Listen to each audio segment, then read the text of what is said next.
Assalamualaikum warahmatullahi wabarakatuh. Kita akan lanjutkan bahasan tentang gravitasi dan gerak planet. Pada video kali ini kita akan bahas tentang gerak planet mengelilingi matahari atau berevolusi ya. Jadi gerak planet mengelilingi matahari disebut dengan revolusi. Dan terkait dengan gerak planet, kita mengenal ada hukum Kepler. Jadi Kepler ini adalah orang yang mengamati tentang gerakan planet, bagaimana lintasannya, kemudian bagaimana waktu revolusi dari setiap planet, kemudian juga kaitan ya antara periode atau waktu revolusi dengan jarak rata-rata dari planet ke matahari. Ada 3 hukum terkait dengan gerak planet yang dikemukakan oleh Kepler. Yang pertama ya kita sebut dengan hukum pertama ya. Hukum pertama menyatakan bahwa planet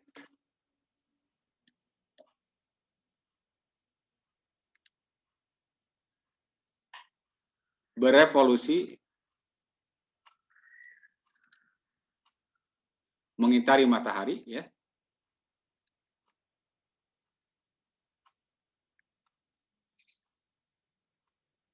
Dalam lintasan berbentuk elips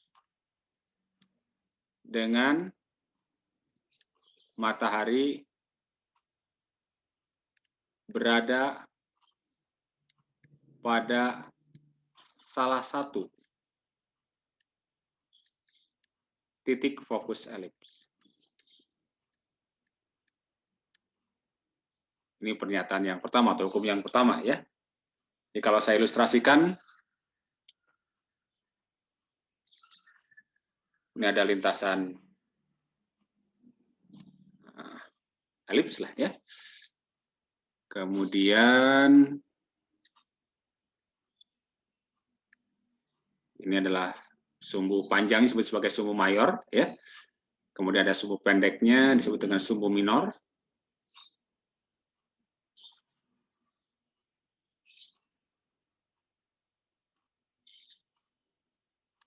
Nah, matahari berada di salah satu titik fokus, misalnya titik fokusnya di sini nih ya.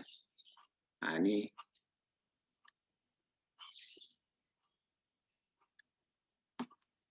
matahari. Oke, saya beri tanda M ya.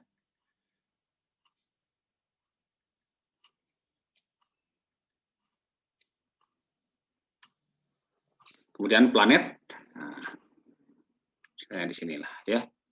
Suatu saat dia berada di sini misalnya. Nah, ini planetnya ya.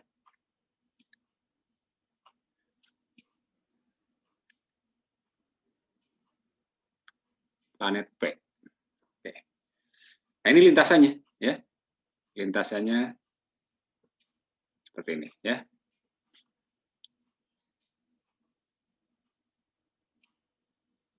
Di lintasan planet berbentuk elips dengan matahari berada di salah satu titik fokusnya. Kemudian hukum yang kedua,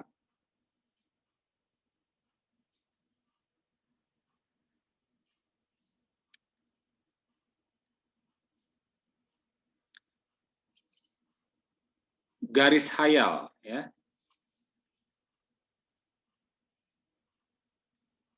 Yang menghubungkan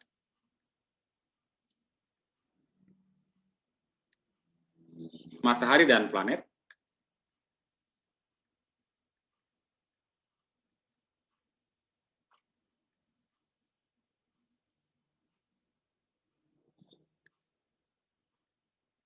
dalam selang waktu yang sama,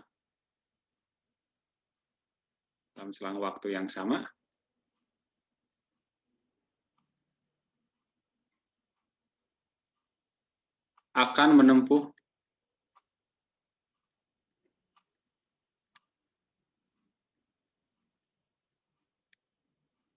atau menyapu ya, katakan menyapu ya, akan menyapu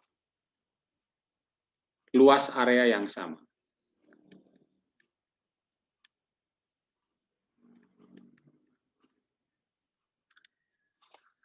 Jadi maksudnya begini, kalau misalkan sekali waktu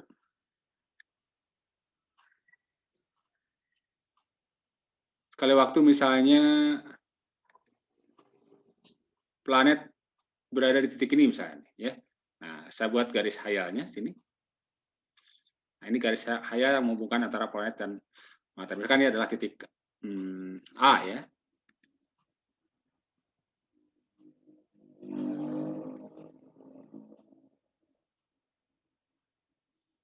Bisa beri tanda titiknya, ya. Misalkan titik A nanti, kemudian ini di waktu dalam selang waktu delta t, misalkan dia sampai di sini nih. Nah, kemudian nanti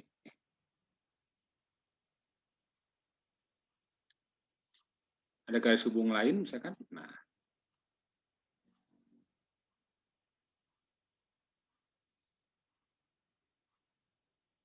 ini adalah garis-garis hayal yang menghubungkan antara matahari dengan titik-titik yang dilewati oleh planet.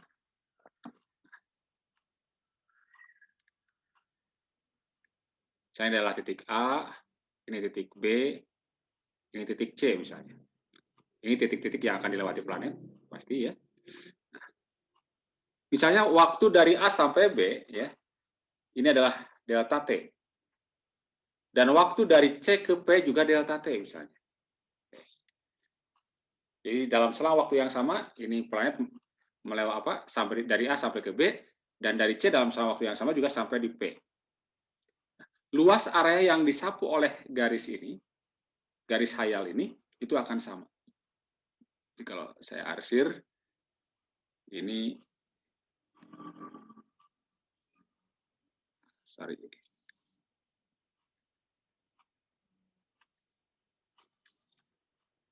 Di luas ini nih. Nah, saya arsir dengan luas ini akan sama. Oke. Jadi luas area yang disapu, luas MAB dengan luas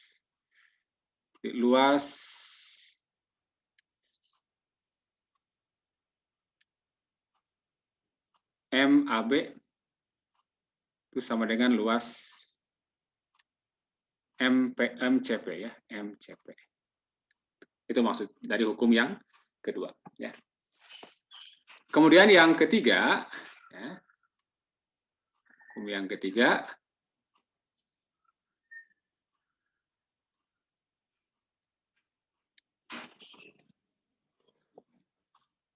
pangkat 2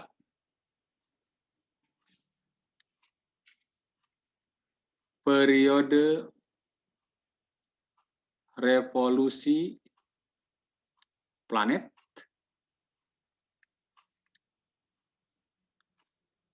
sebanding dengan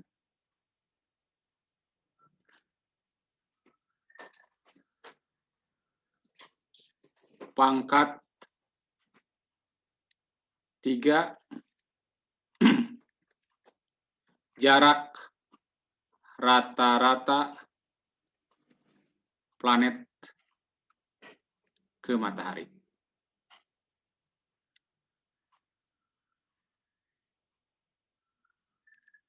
Jadi kalau dibuat jarak rata-ratanya ini, ya, maka Kepler, ya, mendapati bahwa kalau periode dinyatakan dengan T pangkat 2, itu dia katakan sebanding dengan R pangkat 3. R adalah jarak rata-rata, ya. Jadi dengan T adalah periode, ya. T adalah periode, dan R adalah jarak rata-rata, ya. Jarak rata-rata.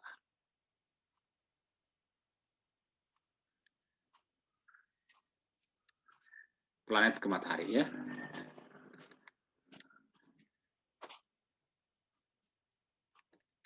Atau ini boleh diungkapkan dalam ungkapan T pangkat 2 sama dengan suatu konstanta K dikalikan dengan R pangkat 3. Ya. Jadi K adalah konstanta. Ya.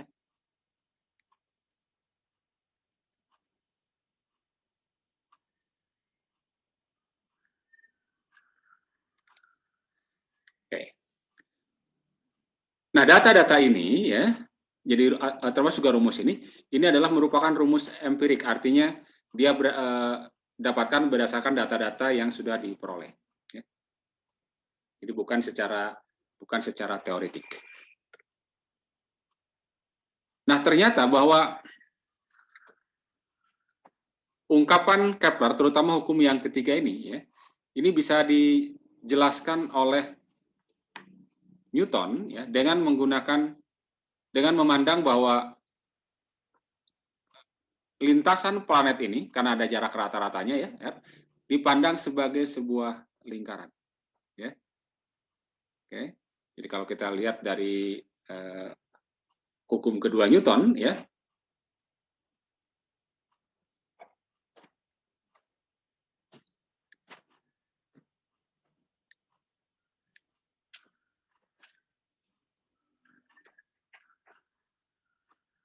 atau hukum Newton lah, ya, hukum Newton.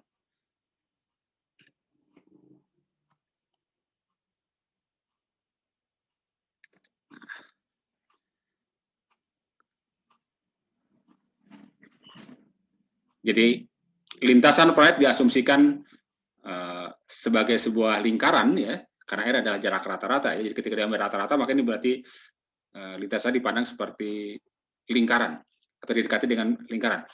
Maka ingat bahwa pada benda yang bergerak melingkar itu berarti selalu ada gaya yang arahnya menuju ke pusat lingkaran, yang disebut dengan gaya sentripetal. Nah, dalam hal ini yang bertindak sebagai gaya sentripetal adalah gaya tarik gravitasi antara planet dan matahari.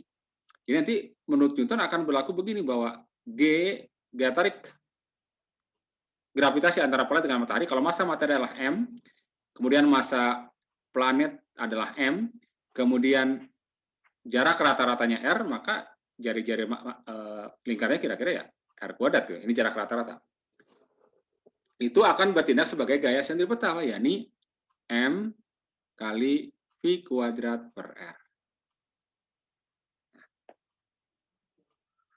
Kemudian dengan mengingat bahwa V, kalau dia bergerak melingkar, itu kan keliling lintasan 2VR dibagi dengan waktu untuk menempuh satu lintasan. Nah, kita bisa lihat dari sini sebenarnya, ya. Di sini M-nya kan boleh kita hilangkan, ya. Kemudian V-nya kalau kita ganti dengan ini, ya. Oke, saya coba coret dulu ini hilang gitu kan, ya. Kemudian R juga hilang satu ini. Nah, ya, akan diperoleh bahwa GM dibagi dengan R sama dengan V kuadrat. Berarti ini kita kuadratkan nih. Berarti 4 V kuadrat kali R kuadrat dibagi dengan ini kuadrat T pangkat 2.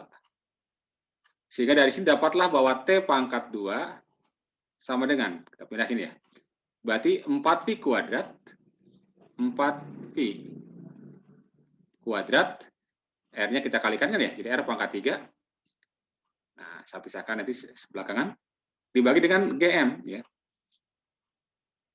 kali R pangkat 3. Jadi jelas terlihat bahwa ini pangkat 2 dari periode revolusi planet terhadap matahari sebanding dengan pangkat 3 dari jarak rata-ratanya. Nah, konstantanya tidak ini, ya. Jadi yang dimaksud dengan konstanta di dalam hal ini kaitannya bahwa K yang terdapat pada hukum Kepler itu adalah 4V kuadrat dibagi dengan GM.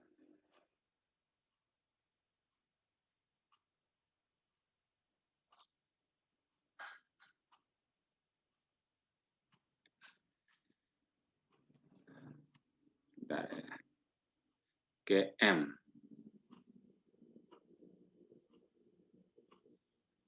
Oke, jadi dengan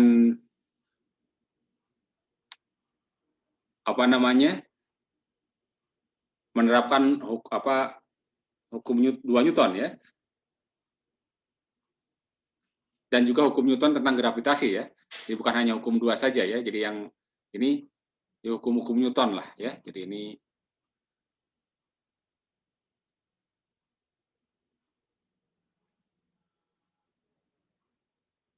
Tidak semata-mata hanya hukum Newton saja, tentang gerak saja, tetapi juga tentang gravitasi, ya.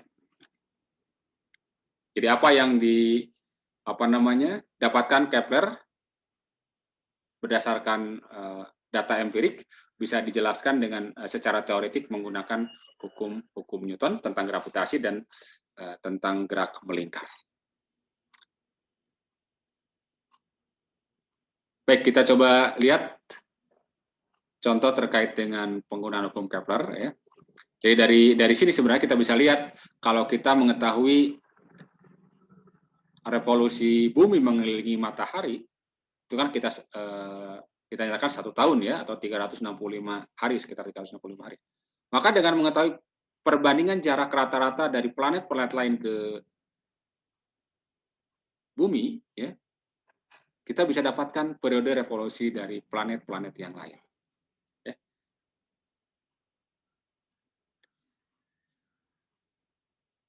Sebagai contoh misalnya,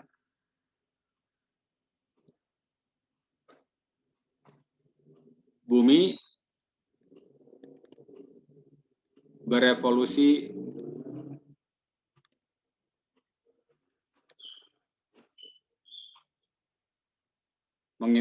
mengitari matahari, ya. Mengitari matahari dengan periode 1 tahun, ya. Misal ada planet X, ya. Misal ada planet X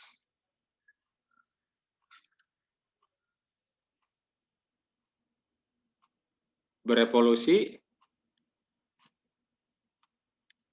mengitari matahari, ya.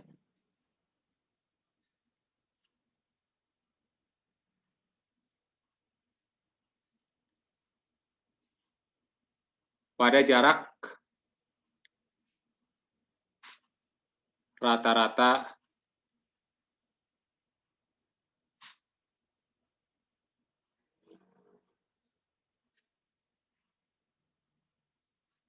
4 kali, ya.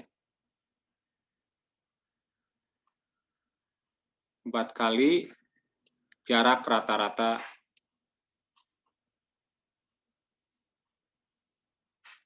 bumi ke matahari, ya.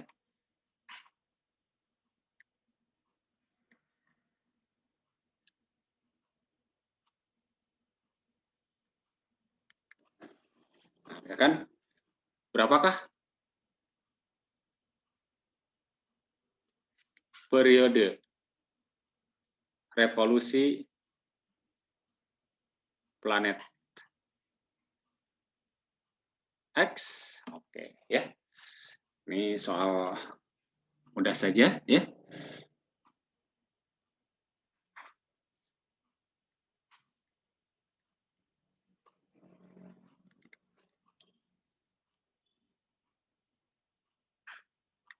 Nah, kita tahu tadi bahwa menurut Kepler, ya, periode revolusi itu bergantung kepada atau T pangkat 2 sebanding dengan R pangkat 3.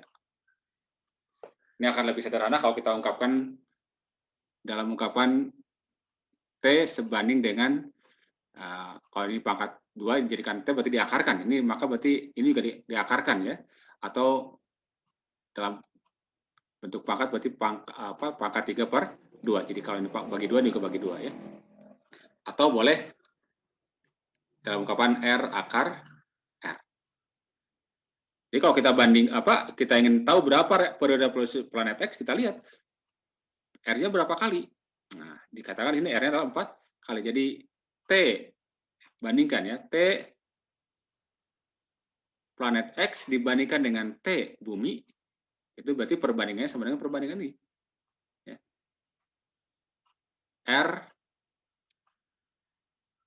akar R, ya, atau R X akar RX dibagi dengan R bumi, R jarak rata-rata matahari ke bumi, ya, R akar R, ya. Nah, ambil R-nya 1 ya kan sebagai pembanding ya, makanya berarti ini 4 ya, 4 kalinya kan ya? 4 ya, berarti 4 akar 4 langsung ya, atau 8. Karena periode bumi 1 tahun ya, 1 tahun, maka berarti kita akan dapatkan periode planet X adalah 8 tahun. Oke. Untuk ini cukup satu contoh saja lah ya. Jadi kita bisa tentukan jarak rata-rata dari planet, periode planet yang lain ya. Kalau seandainya salah satu planet sudah diketahui periodenya. Oke, sampai di sini saja dahulu. Terima kasih. Assalamualaikum warahmatullahi wabarakatuh.